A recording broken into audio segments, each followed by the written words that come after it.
Terlihat sangat-sangat menjanjikan dan kayaknya oke. Anime ini bakal menjadi salah satu anime yang sangat berbudaya. Karena apa? Karena karakter utamanya itu adalah man of culture.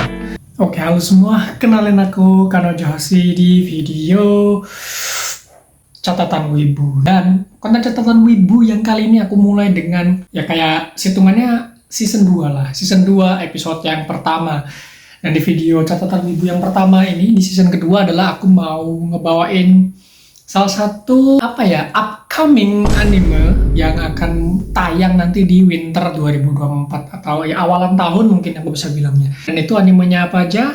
Ayo, mari kita mulai.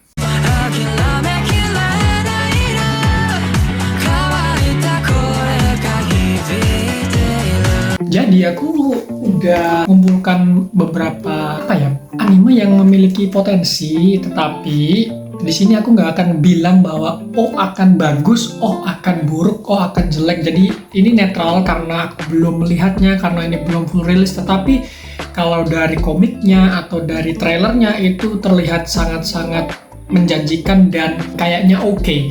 Terus beberapa sinopsis yang setelah aku baca kayak menarik kan. Ya udahlah, kita mulai aja dari yang pertama. Yang pertama itu ada Matoseihe no Slave. Jadi Matoseihe no Slave itu adalah anime yang nanti bakal bertema kayak tentara-tentaraan, berseragam-seragam tentaraan, tetapi lebih kepada karakter-karakter ceweknya.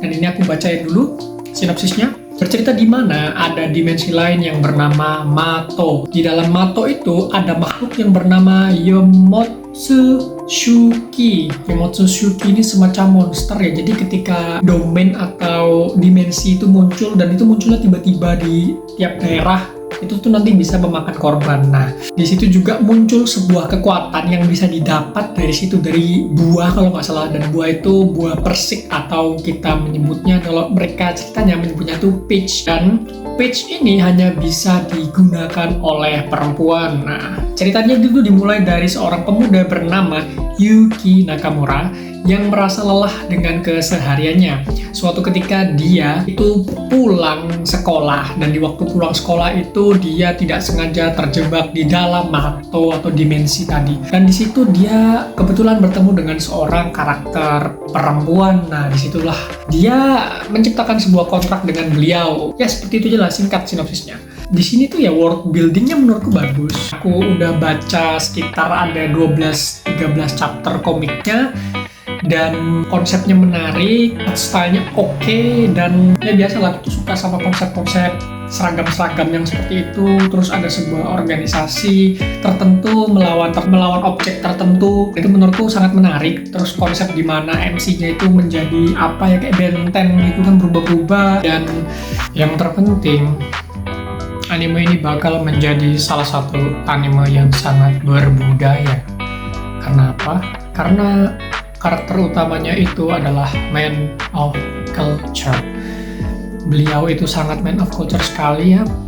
Dan kalian akan menemukan cerita ini agak sedikit vulgar karena beberapa adegan yang menurutku sedikit ecchi. Jadi harap buat teman-teman yang mungkin masih di bawah umur atau belum cukup usia untuk menonton, dan harap diperhatikan. Kalau dilihat dari trailer, menurutku ada 3D-nya, cuman aku berharap nggak berlebihan ya. Dan ini ceritanya menurutku sedikit menarik, fan service-nya juga bagus, dan ya karakter-karakter ceweknya tuh bagus lah. Terus kita mulai yang kedua. Yang kedua ini ada anime bernama Sengoku Yoko. Sengoku Yoko ini adalah anime-anime yang bertipe-tipe pedang katana dan bushi atau samurai. Ini anime-anime dengan era-era lama Jepang. Nah, aku bacain dulu sinopsisnya. Bercerita tentang dunia di mana manusia bukan satu-satunya makhluk yang tinggal di bumi.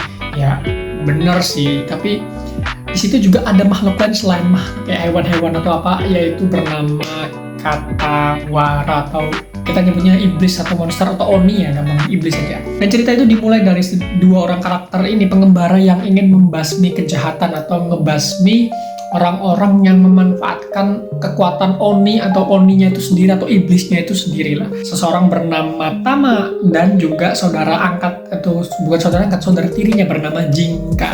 Tama sama Jinka. Dan aku udah ngeliat trailernya, ini oke.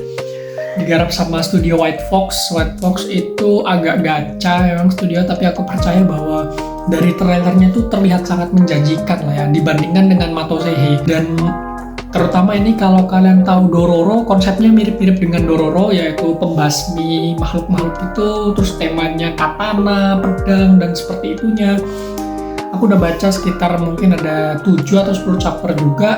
Ceritanya menarik, ini mengusung tema petualangan, karakter friendship atau nakama kayak One Piece, dan menurutku ini nggak ada salahnya lah. Cuman kalau dibandingkan dengan yang sekarang yang ada kayak Demon Slayer, agak berat mungkin ya secara visual, secara animasi berat untuk dibandingkan mungkin karena beda studio. Kalau studionya Ufotable mah sepuh, aku mah masih pemula, sepuh, ajarin dong sepuh. Dan yang ketiga kita masuk ke Metallic Rouge.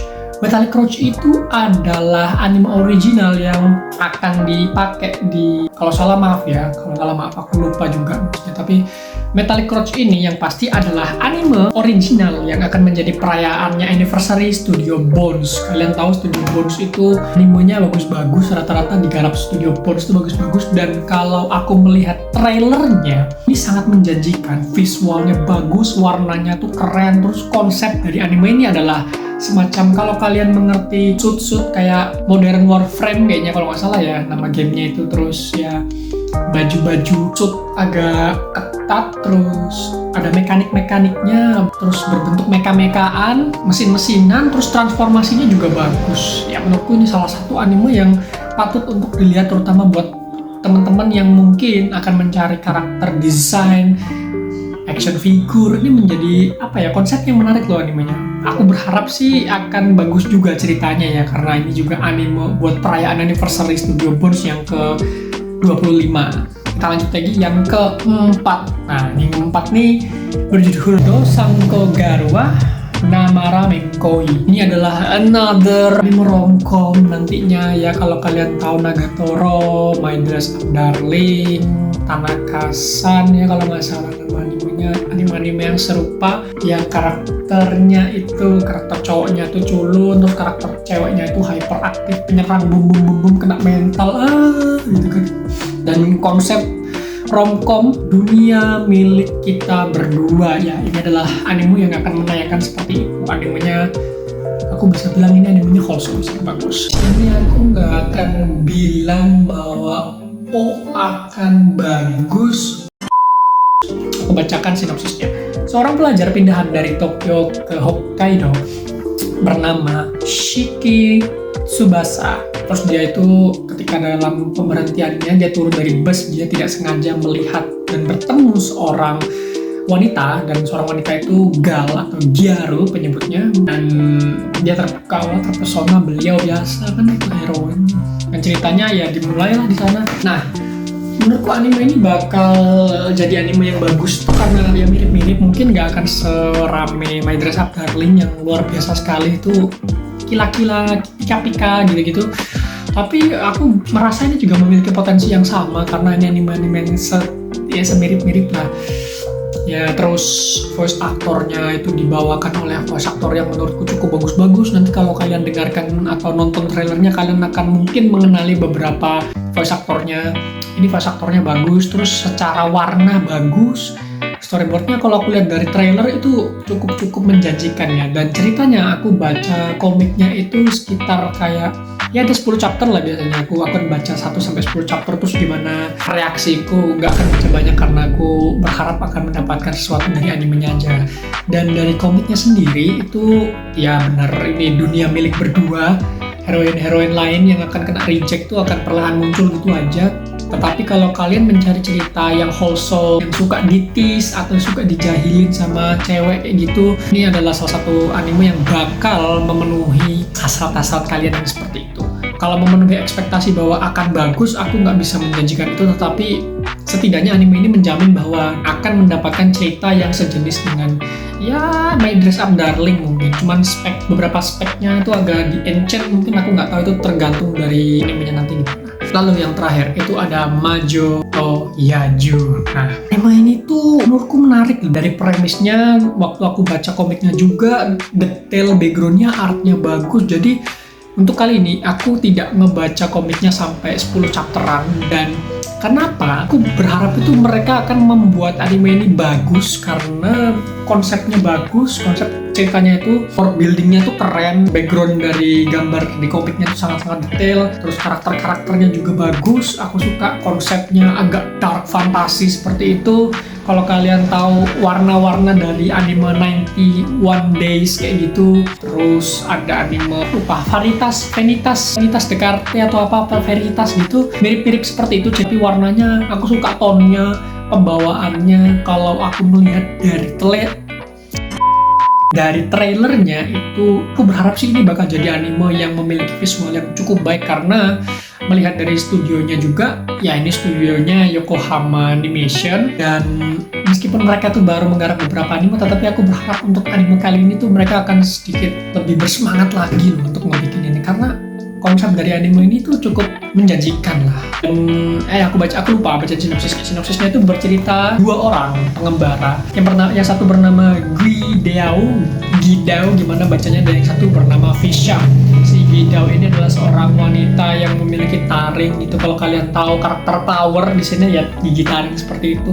Aku suka, cute, bagus, rambut pirang. Terus si Fisha ini kayak mas-mas, kalau kalian nonton Hunter x Hunter, nah itu ketuanya si anu laba-laba itu, aku lupa, itu mirip banget hawanya mas-mas yang rambutnya di belakangin gitu, agak gelap, terus bawa coffin lagi, bawa peti mati. Dan menurutku ini bagus. Dan itu aja, sebenarnya tuh ada banyak lagi upcoming anime yang akan rilis di winter 2024 atau musim dingin nanti.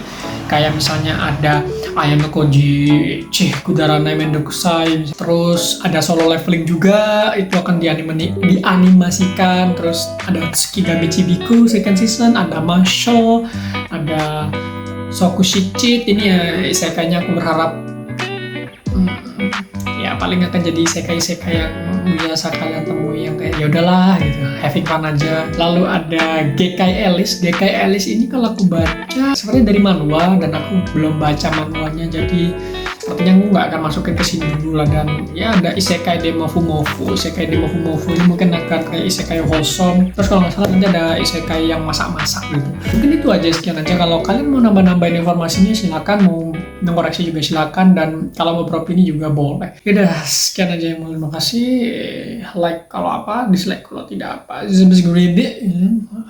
Ya, semoga kalian menyenangkan. Bye. Jangan lupa tersenyum.